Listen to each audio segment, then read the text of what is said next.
Nós temos acompanhado o caso do garoto, do bebê de apenas um mês, que foi alvo de uma ação criminosa do próprio pai. Ele foi atacado pelo pai, supostamente a mordidas. O pai foi preso, está preso. O bebê internado porque tem ferimentos graves e perdeu o lábio inferior. A polícia conclui hoje esse inquérito. Nós vamos então falar com Indira Gomes. Indira Gomes está ao vivo e traz informações para nós ao lado da delegada Ana Melca Cadena. Boa tarde, Indira Gomes.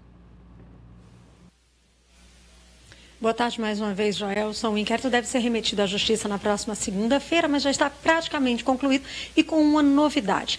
O Francisco passou por um exame que vai comparar a arcada dentária dele com as mordeduras, as cicatrizes que estão pelo corpinho do bebê. Delegada, qual é a importância desse exame? Boa tarde. Boa tarde. Bom, porque a gente tem uma lesão com a assinatura, né? Então, no momento em que se compatibilizar a estrutura daquela lesão com a arcada dentária, a gente tem cabalmente ali a responsabilização através de uma prova técnica, né? Isso corroborado com os discursos que já existem no inquérito policial, a gente consegue definir e deselar a dinâmica mesmo dos fatos. Ontem a mãe da criança prestou depoimento pela terceira vez. As informações que ela apresentou ontem ajudam a formular essa acusação contra o Francisco? Na realidade, ela repete o discurso que foi feito no auto de prisão em flagrante, né? Se colocando aí no polo passivo também, o que foi também confirmado por testemunhas que a gente ouviu.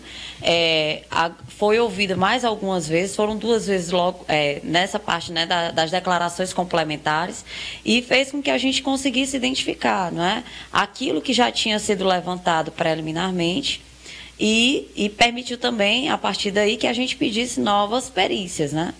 Qual é o posicionamento dela?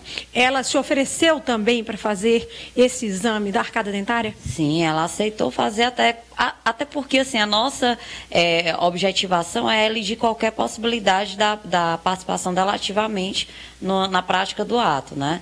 Porque pelos discursos isso já tinha sido refutado. A gente enxerga ela na mesma forma que foi observado no auto de prisão em flagrante como vítima também desse cenário da violência doméstica e familiar por parte do autor, né? O que a gente observa aí nos discursos é essa questão dela ter ficado entorpecida no momento da execução do ato. Inclusive, ela relatou para a gente que imagina que tenha sido misturado alguma substância na bebida e a gente pediu toxicológico para tentar elidir também essa questão. Quer dizer que ele pode, então, ter dopado a mulher para praticar esse ato contra o bebê? Foi uma ilação colocada nas declarações complementares dela, que subsidiou aí a necessidade da solicitação dessa prova técnica também para comprovar, né? Ontem os vizinhos também foram ouvidos. O que eles acrescentam de informações? Olha, os vizinhos, eles trazem... Na realidade, a vizinha que auxiliou na prestação de socorro da criança, porque ela apenas saiu com a criança no colo, né? Ele continuou em casa e ela saiu em busca de socorro dessa criança, decorrência da lesão que ela observou, né? No desespero. E aí, com a vizinha, foi até a UPA. Porque ela buscou primeiro em casa, não conseguiu, na casa do irmão, que é próxima à casa dela, com os familiares, e aí logo buscou o apoio dessa vizinha. Essa vizinha, ela trouxe para a gente a informação importante da ameaça que tinha acontecido já há algumas semanas, né, alguns dias. Há uma semana atrás, no fim de semana anterior à ocorrência do fato, né, e que fez a gente, inclusive, na oportunidade em que fala desse fato, a demonstrar a necessidade e a importância de denunciar, né? E isso por parte de qualquer pessoa. Ele dizia o tempo inteiro que iria matar ela e a criança, porque dizia que a criança não era filha dele, né? Então, além da difamação ficar caracterizada aí no discurso dessa testemunha, a gente consegue observar também a ameaça e o ânimo necanje, né? Da prática que ele executou no fim de semana subsequente.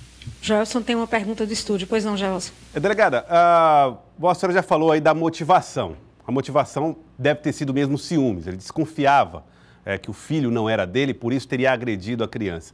Já há uma ideia da polícia sobre a maneira, se ele arquitetou um plano para matar a criança, ou ele estava ali no momento de comoção, de irritação, e de uma hora para outra surtou e fez o que fez?